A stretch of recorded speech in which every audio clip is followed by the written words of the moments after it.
करणारी कबुतर त्रासदायक असतात। आपण कितीही टोलेजंग आणि पॉश इमारतीत राहत असलो तरी कबुतराची टोळी येऊन त्याचा सत्यानाश करायला वेळ लावत नाही। कबूतर दिसायला कितीही सोज्वळ दिसत असले तरी त्यांची विष्ठा आणि गळालेले पंख यामुळे मानवी आरोग्याला मोठा धोका निर्माण होतो। हे आत्ताच एका संशोधनानुसारही समोर आलंय। कबूतर नेहमी गटात फिरत असल्यामुळे त्यांना सामोरं जाणं कधी-कधी कठीण होत असतं। कबूतर अनेकदा बाल्कनी किंवा गाड्यांवर बसून विष्ठा सोडतात। महत्त्वाचं म्हणजे ते सतत विचलित करणारे आवाज करतात, ज्यामुळे तुम्हाला डोकेदुखी होऊ शकते।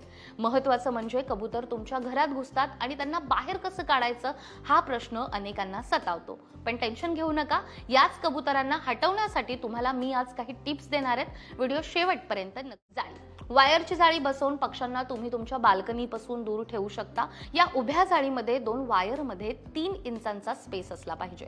या जाळीद्वारे तुम्ही तुमची संपूर्ण बाल्कनीची फ्रंट बाजू झाकू शकता। यामुळे कबुतरांना तुमच्या गॅलरीत येतात